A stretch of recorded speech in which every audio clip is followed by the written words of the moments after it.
मेरे प्यारे दोस्तों, कैसे हैं आप लोग। मैं आशा करता हूं आप लोग बिल्कुल मस्त होंगे और स्वस्थ होंगे। दोस्तों, मार्केट में एक नया एनएफओ आ चुका है। वो एनएफओ क्वांट ने लॉन्च किया है। तो आज की इस वीडियो में मैं आपको क्वांट के द्वारा जो नया एनएफओ आया है, जो नया म्यूचुअल फंड आया है, उसके बारे में आपको पूरी जानकारी देने वाला हूं कि उस फंड के अंदर में हमें क्या क्या चीज देखने को मिलता है, कितने पैसे से उसमें हम इन्वेस्टमेंट कर सकते हैं, कब तक हम यहाँ पे इन्वेस्टमेंट कर सकते हैं और क्या क्या चीज हमें इसके अंदर देखने को मिलेगा। सभी जानकारी मैं आपको दूंगा। तो आप इस वीडियो को शुरू से लेकर लास्ट तक ध्यान से देखिए। हो सकता है आप ये वीडियोस देखने के बाद जो मैं फंड बताने वाला हूँ आपको, जो नया इन्फो आया है, इससे आप काफी ज्यादा रिटर्न्स को बना सकते हैं।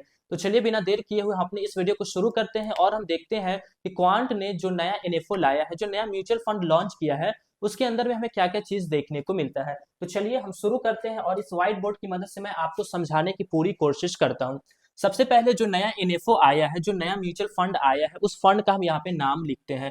उस फंड का नाम हमें यहाँ पे देखने को मिलता है क्वांट पीएसयू फंड।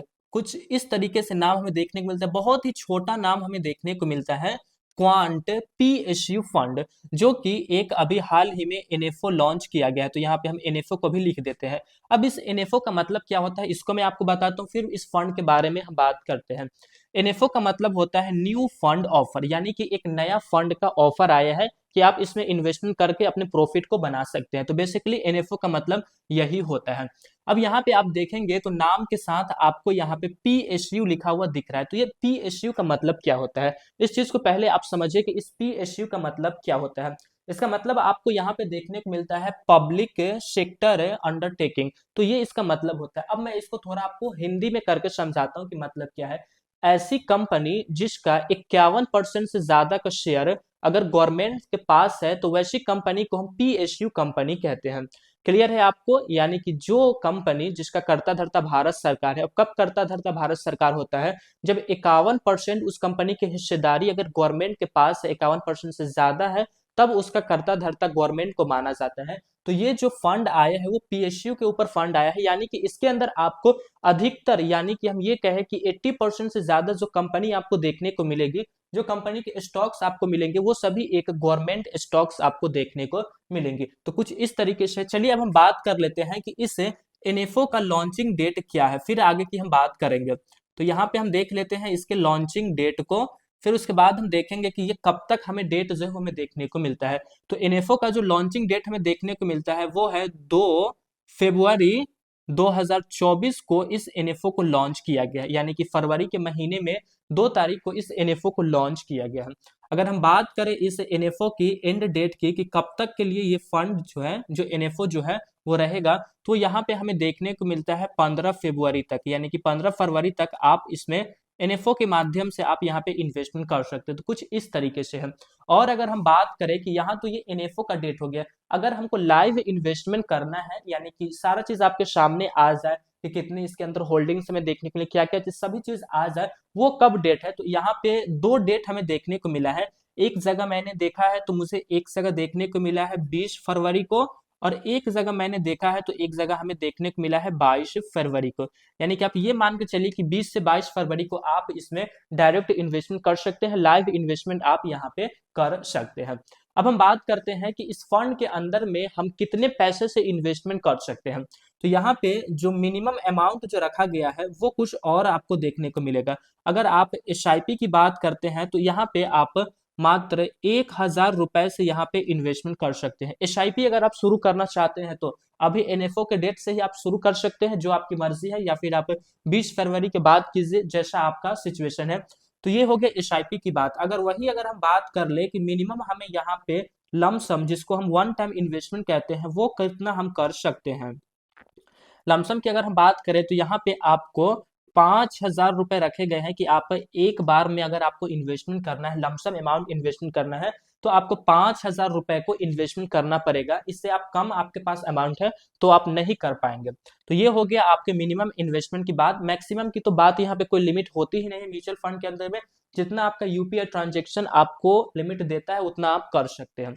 अब हम बात कर लेते हैं इसके अंदर से सबसे मेन पार्ट की एनएवी की, कि एक एनएवी का यहाँ पे प्राइस जो है वो कितना रखा गया है। एनएवी का मतलब होता है नेट एसेट वैल्यू, इसका फुल फॉर्म ये होता है नेट एसेट वैल्यू। तो एक नेट एसेट वैल्यू का प्राइस यहाँ पे हमें कितना देखने को मिलता है, तो यहाँ पे एक एनएवी की प्राइस जो है वो आपको 10 रुपए यहाँ पे देखने को मिलता है।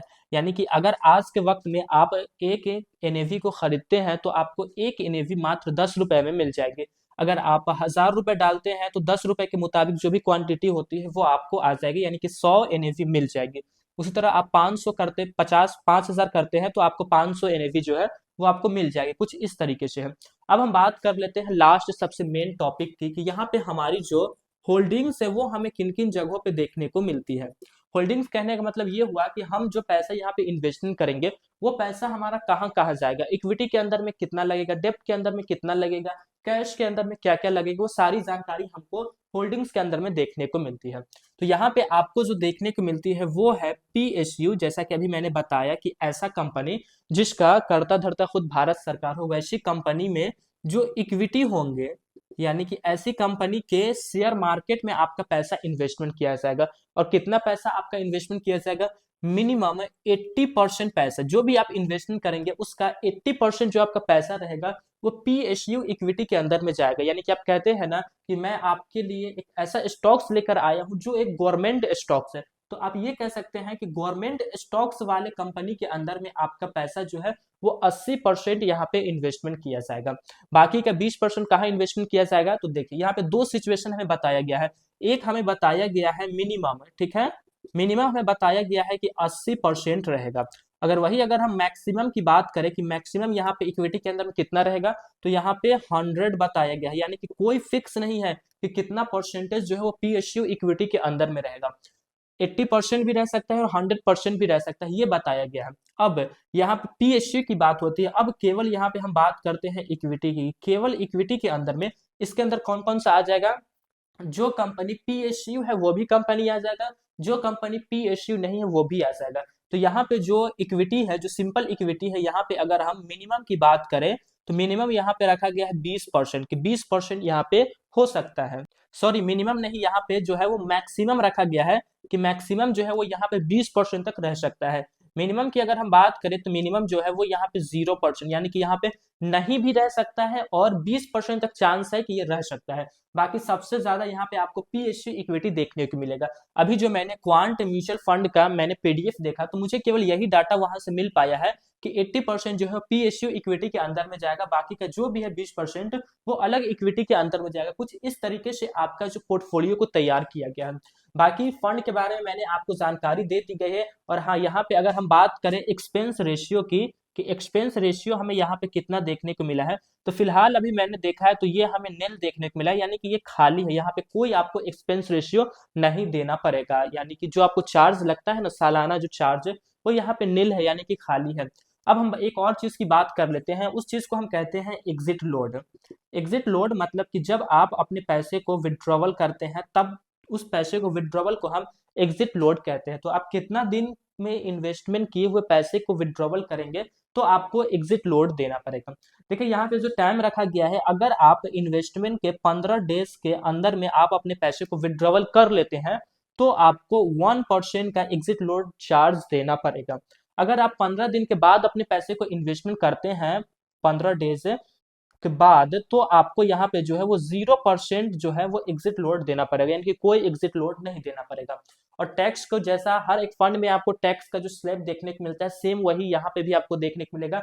अगर आप शॉर्ट टर्म कैपिटल गेन अगर आप विड्रॉवल करते हैं तो आपको 15% का टैक्स लगेगा। अगर आप लॉन्ग टर्म कैपिटल गेन के अंदर में चले जाते हैं, साल भर के बाद विड्रॉवल करते हैं, तो आपको 10% का टैक्स लगेगा और 1 लाख रुपए की छूट लगेगी। तो टैक्स का जो भी रूल है वो यहाँ पे इस फंड के अंदर में सेम हमें देखने को मिलता है। बाकी जो भी इस फंड के अंदर में हमें देखने को मिला वो सभी चीज मैं आपको बता दिया हूँ। और रही बात इन्वेस्टमेंट हम यहाँ पे करें कि ना करें, देखिए म्यूचुअल फंड है तो म्यूचुअल फंड में नया एनएफओ आया है तो हो सकता है। और देखिए क्वांट यहाँ पे लगा हुआ है, क्वांट को कौन नहीं जानता है। बिल्कुल आप यहाँ पे अपने पैसे को इन्वेस्टमेंट की, यहाँ पे काफी अच्छा ये संभावना है कि आपको अच्छे रिटर्न जो फ्यूचर में आपको देखने को मिलेंगे। इसलिए आप यहाँ पे अपने पैसे को इन्वेस्टमेंट कर सकते हैं। जो भी पैसा आपका जाएगा वो गवर्नमेंट स्टॉक्स के अंदर में जाएगा। मैं आशा करता हूँ कि आपको ये जानकारी अच्छी लगी होगी। दोस्तों, अगर आपको ये जानकारी अच्छी लगी है तो आप हमारे इस चैनल को वारिस द फ्रेंड्स को सब्सक्राइब कीजिए और कमेंट में अपना अनुभव जरूर बताइएगा कि आपको ये वीडियो कैसी लगी है, कहाँ पे क्या कमी रही, सभी चीज को आप जरूर बताइएगा। तो फिर मिलेंगे दोस्तों एक नए वीडियो में, तब तक के लिए जय हिंद जय भारत, अल्लाह पाक आपको सलामत रखे और आप हमारी वीडियोस को इसी तरह देखते रहें।